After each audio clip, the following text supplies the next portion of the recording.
رب العالمین والصلاة والسلام على سید الانبیاء والمرسلین وعلى آلہ وصحبہ اجمعین ثم اما بعد فاعوذ باللہ من الشیطان الرجیم ويقولون متى هذا الوعد ان كنتم صادقین رب اشرح لي صدری ويسر لي امری واحلل عقدۃ من لسانی یفقهوا قولی آمین یا رب العالمین ثم اما بعد. ایک مرتبہ پھر السلام علیکم ورحمۃ اللہ تعالی وبرکاتہ. اب ہم اس پانچویں حصے کی ترتیب کا جائزہ لیں گے. میں پہلے ایک دفعہ آپ کو ایک اجمالی ترجمہ دے دوں مختصر سا کہ ان آیات کے مطالعے سے ہمیں کیا کیا باتیں سیکھنے کو ملیں. وَيَقُولُونَ مَتَى هَذَا الْوَعْدُ إِن كُنتُمْ صَادِقِينَ کہتے ہیں کہ یہ وعدہ کب پورا ہوگا اگر تم واقعی سچ کہہ رہے ہو. یہ پہلی بات تھی. مَا يَنظُرُونَ إِلَّا صَيْحَةً وَاحِدَةً تَأْخُذُهُمْ وَهُمْ يَخِصِّمُونَ فَلَا يَسْتَطِيعُونَ تَوْصِيَةً وَلَا إِلَىٰ أَهْلِهِمْ يَرْجِعُونَ. ترجمہ ہوگا کہ ایک ہی اونچی آواز ہوگی جو ان کو آ پکڑے گی جبکہ وہ اس قسم کی بحث میں لگے ہوں گے. اور جب ایسا ہوگا تو نہ یہ وصیت کرنے کا موقع لیں گے، کوئی موقع ملے گا انہیں، نہ ہی اپنے گھر والوں کے پاس واپس جا سکیں گے. لا الہ اہلہم یرجعون. اس کا خلاصہ میں نے یہ کیا ہے کہ ایک اچانک سے موت آ جائے گی ان پر اور واپسی کا کوئی موقع ان کو نہیں ملے گا، واپسی ناممکن ہوگی. وَنُفِخَ فِي الصُّورِ فَإِذَا هُم مِّنَ الْأَجْدَاثِ إِلَىٰ رَبِّهِمْ يَنْسِلُونَ. سور میں پھونکا جائے گا اور ایک مرتبہ ہی قبروں سے نکل کر رب کی طرف بھاگنا شروع ہو جائیں گے اور کہیں گے کہ یہ کیا مصیبت آ گئی ہم پر. هذا ما وعد الرحمن وصدق المرسلون. یہی تو وعدہ کیا تھا رحمان نے ہم سے، واقعی ان کا وعدہ سچ نکلا، رسولوں کا وعدہ سچ نکلا. تو یہ میں نے ان کو کوٹ میں ڈالا ہے کہ یہ ان کا قول ہے، وہ لوگ یہ کہیں گے اس دن.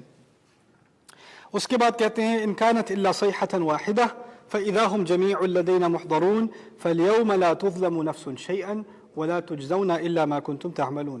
ایک ہی دھماکہ ہوگا، اس کے بعد تم سب اکٹھے ہو جاؤ گے اور اس دن کسی سے ظلم نہیں کیا جائے گا، صرف تمہاری کرتوتوں کی ہی تمہیں جزا دی جائے گی، کی جزا ملے گی تمہیں. تو یہاں میں نے لکھ دیا ہے ایک دھماکے کے بعد جمع، سب تمہاری حرکتوں کی جزا. اس کے بعد اللہ تعالیٰ فرماتے ہیں کچھ آیات میں ان اصحاب الجنت اليوم فی شغل فاکہون. اب جنت کے لوگوں کے مختلف شغل ہوں گے، مختلف کاموں میں مزے کی چیزوں میں مشغول ہوں گے، خوش ہوں گے. فاکہون ہم وازواجہم فی ظلال، وہ ان کی بیویاں چھاؤں میں ہوں گی. علی الارائک متکئون، صوفوں پر بیٹھے ٹیک لگائے بیٹھے ہوں گے. لہم فیہا فاکہۃ، ہر طرح کے پھل ہوں گے ان کے پاس. ولہم فیہا ما یدعون، اور جس چیز کا مطالبہ کریں گے وہ ان کو دینے کو ملے گی.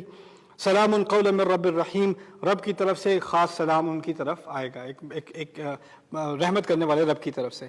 میں نے یہاں مختصر سا لکھ دیا جنت کے لوگوں کے مزے. آگے کہا گیا ہے وامتازوا اليوم ایھا المجرمون، مجرموں الگ ہو جاؤ. الم اعہد الیکم یا بنی آدم اللہ تعبدوا الشیطان، تم سے وعدہ نہیں کیا تھا آدم کی اولاد شیطان کی عبادت مت کرنا، وہ تمہارا کھلا دشمن ہے. انہ لکم عدو مبین وان اعبدونی ھذا صراط مستقیم، میری عبادت کرنا یہی سیدھا راستہ ہے. ولقد اضل منکم جبلا کثیرا افلا تعقلون، تم سے کتنوں کو تو اس نے گمراہ کر دیا، تمہیں کب تک عقل نہیں آئی. ھذہ جہنم التی کنتم توعدون اصلوها اليوم بما کنتم تکفرون، یہی جہنم ہے جس کا وعدہ تھا، اب اس میں گھسو کیونکہ تم نے کفر کیا. اپنی یہاں میں نے مختصر سا لکھ دیا ہے تمہارے کفر کی جزا جہنم، شیطان کی پیروی اور کفر کی جزا جہنم. پھر کہتے ہیں اليوم نختم على افواہہم وتکلمنا ایدیہم وتشہد ارجلہم بما كانوا یکسبون. جس دن ان کے منہ پر مہر لگا دی جائے گی، ہاتھ بولنا شروع ہو جائیں گے، پیر گواہی دینا شروع ہو جائیں گے ان تمام چیزوں کی جو وہ کماتے رہے ہیں. بما كانوا یکسبون. پھر کہا کھڑے کھڑے جہاں کھڑے ہیں ان کی شکل بگاڑ دیں، جہاں کھڑے ہیں فوراً ہی ایسا کر دیں تو واپس نہ جا سکیں گے. فہم لا یرجعون. پھر یہاں بھی کہہ دیا فما استطاعوا مضیا ولا یرجعون، نہ واپسی کی استطاعت ہے نہ وہ واپس جانے والے ہیں. ومن نعمرہ ننکسہ فی الخلق افلا یعقلون، جس کو ہم بڑی عمر دے دیں اس کو ہم پیچھے کی طرف لے آتے ہیں، یعنی اس کی خلقت میں ہم اس کو ریورس کر دیتے ہیں. اس کو تم لوگوں کو سمجھ کیوں نہیں آتی اور ان لوگوں کو سمجھ کیوں نہیں آتی. اب اس کی ترتیب بھی کچھ عجیب ہے. پہلے سوال پوچھتے تھے کہ یہ وعدہ کب پورا ہوگا. ایک طرح سے جواب آیا تمہارے بڑھاپے میں وعدہ پورا ہونا شروع ہو گیا ہے، تمہیں سمجھ نہیں آتی، تمہیں کس وعدے کا انتظار ہے؟ تمہاری خلقت میں اب واپسی کی طرف ہی جا رہے ہو نا، پھر بھی تمہیں عقل نہیں آتی. کہتے ہیں کہ اچانک موت آئے گی اور پھر واپس نہ جا سکو گے. ولا الی اہلہم یرجعون، اور یہاں بھی کہہ دیا فما استطاعوا مضیا ولا یرجعون، واپسی ناممکن ہوگی. واپسی ناممکن دوبارہ کہا گیا ہے. وہاں پہ کہا تھا اچانک موت آئے گی، یہاں کہا تھا اچانک مسخ کر دوں گا، یعنی دو طرح کی دھمکیاں دی گئیں. پھر یہ لوگ بولے، کہتے ہیں کہ ہماری مصیبت ھذا ما وعد الرحمن وصدق المرسلون، یہ تو ان کا وعدہ تھا، یہ کیسے پورا ہو گیا؟ یعنی وہ بول رہے ہیں، یہ تو پہلا فیز ہے کہ جب وہ بول رہے ہیں، جب وہ سامنے پہنچیں گے تو منہ بند کرا دیے جائیں گے، کوئی بولنے کی گنجائش نہیں رہے گی. پہلے تو بول رہے تھے، اب کیا بول رہا ہے؟ پہلے منہ بول رہے تھے، اب ہاتھ اور پاؤں بولنے شروع ہو گئے. یہ پوری گواہی مکمل ہو گئی. تو یہ پہلا سین تھا، جب وہ پہلے قبر سے نکلے ہیں تو شوق میں ہیں، تعجب میں ہیں، اور پھر کہہ رہے ہیں کہ یہ تو وعدہ پورا واقعی نکلا. جب آگے پہنچے اور گواہی شروع ہوئی تو پھر ہاتھوں اور پاؤں نے گواہی دینی شروع کر دی اور ان کے منہ بند کرا دیے گئے. پھر کہا ایک دھماکے کے بعد سب جمع، ان كانت الا صيحة واحدة فاذا هم جميع الذين محضرون. اور پھر یہ بھی کہا فاليوم تجزون ما كنتم تعملون، تمہیں اسی کی جزا دی جا رہی ہے جو تم حرکتیں کرتے رہے ہو. اس کے بالمقابل یہاں بھی یہ کہہ دیا مجرموں الگ ہو جاؤ، تمہیں جہنم ملے گی اپنے کفر کی وجہ سے، بما کنتم تکفرون. یہاں بھی جزا، یہاں بھی جزا، بلکہ یہاں جزا کی پوری ڈیفینیشن آ گئی. یہاں صرف یہ کہا تھا اپنی حرکتوں کی بنیاد پہ تمہیں جزا ملے گی، اب جزا کا نام بھی دے دیا، وہ جزا کا نام جہنم ہے. اور اس سب کے درمیان ایک بات ہے، اور وہ ہے جنت کے لوگوں کی بات. جنت کی بات اس پورے پیسج کے درمیان میں، اس کے دل میں ہے. اصل کہنے کا مقصد اشارے کے طور پر یہ ہے کہ جب یہ وعدہ پورا ہوگا، اور یہ وعدہ جو لوگ تم بڑی عمر میں پہنچ گئے ہو تمہارے لیے تو اور بھی پورا ہونے والا ہے، تو تمہارا اصل مقصد کیا ہے؟ جنت میں پہنچنا. اصل مقصد آخرت کا جنت ہے. اللہ تعالیٰ نے ہمیں اس دنیا میں جنت کا تو پریویو دے دیا، جہنم کا نہیں دیا. سمجھ رہے ہیں نا؟ درخت دیے ہیں، پانی دکھایا ہے، چشمے دکھائے ہیں، پہاڑ دکھائے ہیں، آسمان دکھایا ہے، خوبصورتی دکھائی ہے. وہ سب چیزیں کس چیز کی قریب لاتی ہیں؟ ہمیں جنت کے تصور کے قریب.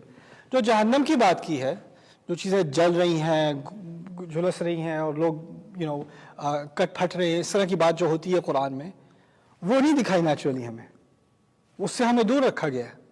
یہ اللہ تعالیٰ کی رحمت ہے. کہنے کا مقصد یہ ہے کہ آخرت کا اصل مقصد جنت ہے. اسی لیے قرآن نے کہا ہے ما یفعل اللہ بعذابکم، اللہ تمہیں عذاب دے کے کیا کرے گا؟ تمہیں کیوں یہ وہم آتا ہے کہ اللہ تعالیٰ کو تمہیں عذاب دینے کا شوق ہے؟ میری پسندیدہ آیات میں سے ہے الا من رحم ربک ولذلک خلقہم، سوائے ان لوگوں کے جن کو اللہ تعالیٰ نے رحمت بخشی اور اسی لیے تو بنایا تھا. یعنی رحمت کرنے کے لیے ہی تو بنایا تھا. یہ خدا کا اپنا کلام ہے. تو اصل مقصد انسان کا تھا جنت پہنچنا. ٹھیک ہے، دوزخ کی خبرداری کی گئی ہے، اس کی دھمکی دی گئی ہے، وہ اس لیے دی گئی ہے تاکہ تم اس سے بھاگو اور جنت کی طرف آؤ، اپنے اصل مقصد کو پورا کرو. اسی لیے وہاں پر بھی جب سورۃ عبس میں اور صورتوں میں جب کہا ہے کہ تمہیں اتنے اہتمام کے ساتھ بنایا ہے، ابھی ہم پڑھ رہے تھے سورۃ الانفطار، ما غرک بربک الکریم الذی خلقک فسواک فعدلک. ایسا رب جو کریم ہے، جس نے تمہیں بنایا، پھر تم پر سوا کے معنی ہوں گے آسان زبان میں، نہ صرف یہ کہ تمہیں سیدھا کیا، بلکہ یہ کہ جیسے آپ کبھی بلڈنگ بناتے ہیں نا، یا اینٹیں لگا رہے ہوں تو اس کے اوپر پھر ایک سیمنٹ سا آتا ہے یا ایک پلاسٹر آتا ہے جو اس کو سموتھ کر دیتا ہے، بالکل سیدھی سرفیس کر دیتا ہے. اس کو ہم کہتے ہیں فنیشنگ ٹچز. اس نے نہ صرف تمہیں بنایا، اس پہ تمہارے سارے فنیشنگ ٹچز بھی ڈالے. اور یہ تو اللہ کی سنت ہے، وہ جب بھی بناتا ہے تو وہ فنیشنگ ٹچ بھی ڈالتا ہے. وہ تو اس نے اور جگہ بھی کہا ہے سبحانہ وتعالی سبح اسم ربک الاعلی الذی خلق فسوى. اس نے بنایا اور پھر آگے سے مکمل بھی کیا، اس کی پوری تصویر بھی کی، پورا بیلنس بھی بنایا. لیکن انسان کے معاملے میں خاص اہتمام کیا ہے؟ الذی خلقک فسواک، وہاں تک تو باقی مخلوق بھی ہے، فعدلک، یہ انسان کے لیے خاص ہے اب. اور مزید تمہیں ایک بیلنس بنایا تمہارے اندر دو مختلف چیزیں ڈالیں، مرد اور عورت کی طرف، مرد کو عورت کی طرف، عورت کو مرد کی طرف محتاج بنایا. تمہارے اندر روح بھی ڈالی، جسم بھی ڈالا، تمہارے اندر مختلف قسم کی صلاحیتیں ڈالی. ان تمام چیزوں کو تمہارے اندر بیلنس کیا. فی ای صورت ما شاء رکبک، اور کیا عظیم شکل میں تم کو اس نے ایک مرحلے سے اگلے مرحلے میں ترقی دی. یعنی بچے سے ہو کر، بڑے ہو کر، اور بڑے ہو کر تجربوں سے تمہیں سکھایا. اور نہ صرف یہ کہ ہم اپنے ذاتی تجربے سے انسان سیکھتا ہے، اور انسانوں کے تجربے سے بھی انسان سیکھتا ہے. یہ سب ترکیب ہے انسان کی. فی ای صورت ما شاء رکبک. کہنے کا مقصد وہاں یہ تھا اتنے اہتمام سے بنانے کے بعد کیا تمہیں صرف جلانے کے لیے بنایا تھا؟ اتنی محبت سے، اتنے احتیاط سے، اتنے خلوص سے، اتنے یعنی ہر چھوٹی چھوٹی دقیق سی تفصیل کو مد نظر رکھتے ہوئے تمہیں بنایا گیا ہے. اور پھر تم سمجھتے ہو کہ بس تمہیں جلنا ہی تھا. تمہیں ایک بڑے اچھے کام کے لیے بنایا گیا تھا. بڑے عظیم مقصد کے لیے بنایا گیا تھا. پھر شکایت ہے اللہ کی طرف سے کلا لما یقضی ما امرہ.